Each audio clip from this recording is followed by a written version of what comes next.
My name's Simon Jiang. I'm a nephrologist at the Canberra Hospital and a researcher at the Australian National University. And today I'll be talking a little bit about why do people develop chronic kidney disease. So chronic kidney disease is actually a silent epidemic in Australia. About 1 in 10 individuals will have evidence of chronic kidney disease. Why do people develop chronic kidney disease?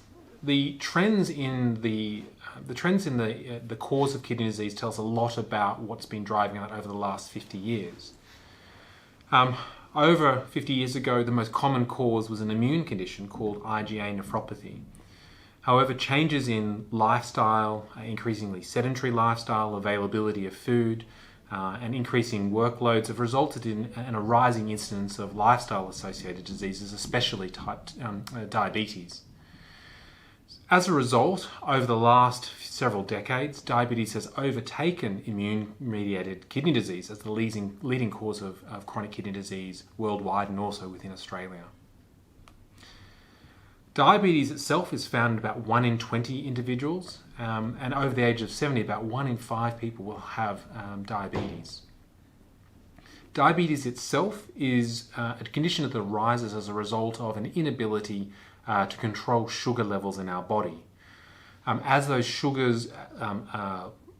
levels rise in our body, they start to cause damage, and one of the most feared complications is going to be involvement of the kidneys.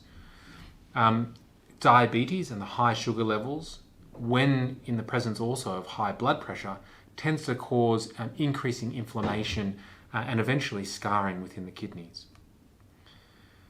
High blood pressure is another leading cause of chronic kidney disease in the community, and similar to diabetes, the high blood pressure can start to cause damage to the blood vessels, especially those leading into and within the kidney itself. In combination with cholesterol, this can cause a thickening of the blood vessels, ultimately leading to damage and scarring within the kidneys themselves. As with most lifestyle diseases, smoking is also one of the more serious risk factors for development of kidney disease. In the presence of diabetes and high blood pressure and cholesterol, can rapidly accelerate blood vessel damage and can accelerate kidney disease.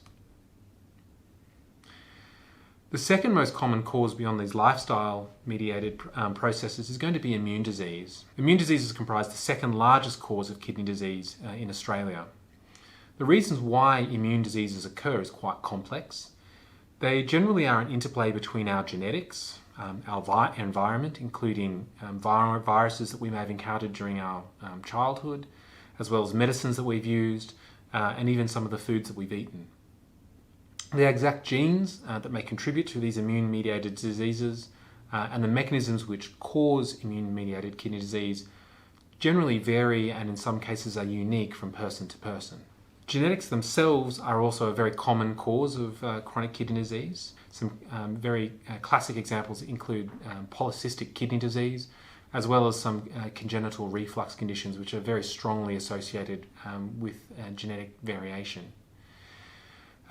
Genes are also a very strong risk factor, as I mentioned, towards the development of a number of immune-mediated kidney disease, and some have very strong genetic basis, whereas others have a less strong genetic basis. Unfortunately, there are also instances where the medications which we prescribe to try and help with a number of ailments can also induce kidney disease. Classic examples of that are going to be over-the-counter anti-inflammatory medications, things such as ibuprofen or Nurofen. When an individual has chronic kidney disease, they can also exacerbate that kidney disease. Non-steroidals, as a result, should generally be used, minimizing their use when someone has chronic kidney disease.